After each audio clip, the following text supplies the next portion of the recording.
जब ब्रह्मांड में अंधकार छाया हो, जब हृदय निराशा के बोझ से दबा हो और जब मार्ग दिखाने वाला कोई न बचे, तब एक ही नाम गूंजता है, जय श्री राम। और इस नाम के साथ ही प्रकट होते हैं पवन पुत्र, अंजनी नंदन, साक्षात रुद्र अवतार महाबली हनुमान। वे केवल एक देवता नहीं है, वे भक्ति की पराकाष्ठा है। वे वह सेतु है जो भक्त को भगवान से जोड़ते हैं। उनका स्वरूप वज्र के समान कठोर है, तो उनका हृदय नवनीत मक्खन से भी कोमल। वह अमर है, चिरंजीवी है, और आज भी जहाँ कहीं रामायण का गान होता है, वहाँ वे अश्रुपूरित नेत्रों के साथ अदृश्य रूप में विराजमान रहते हैं। मंगलवार का व्रत उसी महाशक्ति के प्रति कृतज्ञता व्यक्त करने का माध्यम है। प्राचीन काल की बात है, एक नगर में एक ब्राह्मण और उसकी पत्नी रहा करते थे। उनके पास धन धान्य की कोई कमी नहीं थी, पर उनकी झोली खाली थी। उनकी कोई संतान नहीं थी और यह दुर्लभ उन्हें भीतर ही भीतर खाए जा रहा था।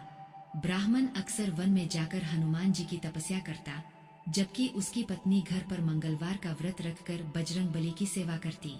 एक बार ब्राह्मण वन में लंबी तपस्या के लिए चला गया। घर पर उसकी पत्नी ने संकल्प लिया कि वह इस मंगलवार को हनुमान जी को भोग लगाए बिना अन्न ग्रहण नहीं करेगी, लेकिन संयोगवश वह उस दिन भोजन नहीं बना पाई। मंगलवार बीत गया, बुधवार आया, फिर गुरुवार। वह भूखी प्यासी रही। 6 दिन बीत गए, उसकी काया जर्जर हो गई, आंखों के सामने अंधेरा छाने लगा, लेकिन उसका संकल्प हिमालय की तरह अटल था। उसने सोचा, हे बजरंग बली, यदि मैं आपको भोग न लगा सकी तो इस प्राणों का क्या मोह। उसकी ऐसी निस्वार्थ और कठोर भक्ति देख पवन पुत्र का हृदय द्रवित हो उठा। 6ठे दिन की समाप्ति पर स्वयं हनुमान जी एक बालक के रूप में प्रकट हुए। बालक रूपी हनुमान जी ने मुस्कुराते हुए कहा, माता उठो, तुम्हारी भक्ति ने मुझे खींच लिया। मैं तुम्हें एक पुत्र का वरदान देता हूँ, जो तुम्हारी सेवा करेगा और जिसका नाम मंगल होगा। हनुमान जी के आशीर्वाद से उस स्त्री की गोद हरी हो गई। 9 महीने बाद एक अत्यंत सुंदर और तेजस्वी बालक ने जन्म लिया, जिसका नाम रखा गया मंगल। कुछ समय बाद जब ब्राह्मण तपस्या से वापस लौटा, तो आंगन में एक बालक को खेलते देख उसका माथा ठनका। उसे लगा कि उसकी पत्नी ने उसके साथ छल किया है। संदेह के विष ने उसके विवेक को ढक लिया। एक दिन ब्राह्मण कुएं पर पानी भरने जा रहा था। पत्नी ने कहा, स्वामी, मंगल को भी साथ ले जाइए। ब्राह्मण ने मौका पाकर बालक मंगल को कुएं में धकेल दिया। उसके मन में क्रूर संतोष था कि उसने पाप का अंत कर दिया। घर लौटकर जब पत्नी ने पूछा, स्वामी, मंगल कहाँ है, तो ब्राह्मण ने झूठ बोल दिया कि वह पीछे रह गया होगा। उसी क्षण पीछे से बालक मंगल दौड़ता हुआ आया और अपनी माँ के गले लग गया। ब्राह्मण की आंखें फटी की फटी रह गईं। वह कांपने लगा।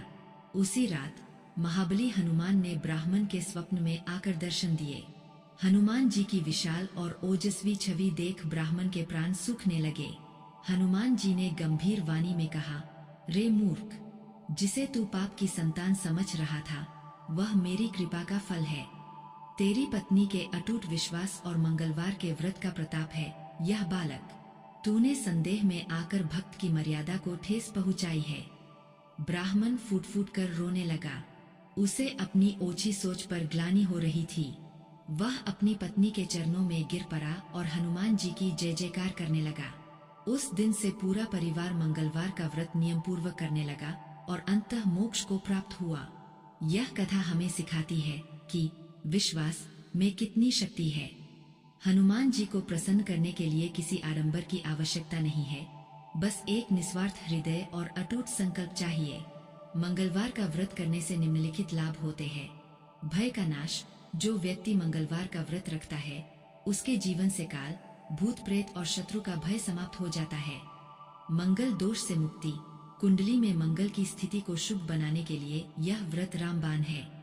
संतान सुख। जैसा कि कथा से स्पष्ट है, यह व्रत वंश वृद्धि और संतान की रक्षा के लिए अत्यंत फलदायी है। मानसिक शक्ति। हनुमान जी बुद्धि और बल के दाता है। यह व्रत डिप्रेशन और मानसिक दुर्बलता को दूर करता है। हनुमान जी के चरणों में बैठने का अर्थ है अपने अहंकार को मिटा देना। जब आप मंगलवार का व्रत रखते हैं, तो केवल भूखे न रहें, बल्कि अपने भीतर के विकारों, क्रोध, लोभ, ईर्ष्या को भी त्यागें। हनुमान जी वहीं वास करते हैं जहां राम नाम का संकीर्तन होता है और जहां निर्बलों की सहायता की जाती है। याद रखें, संकट कितना भी बड़ा क्यों न हो, आपके भीतर बैठे हनुमान जी आत्मबल उस संकट से कहीं ज्यादा बड़े है। नासै रोग हरै सब पीरा, जपत निरंतर हनुमत बीरा। बोलो जय श्री राम।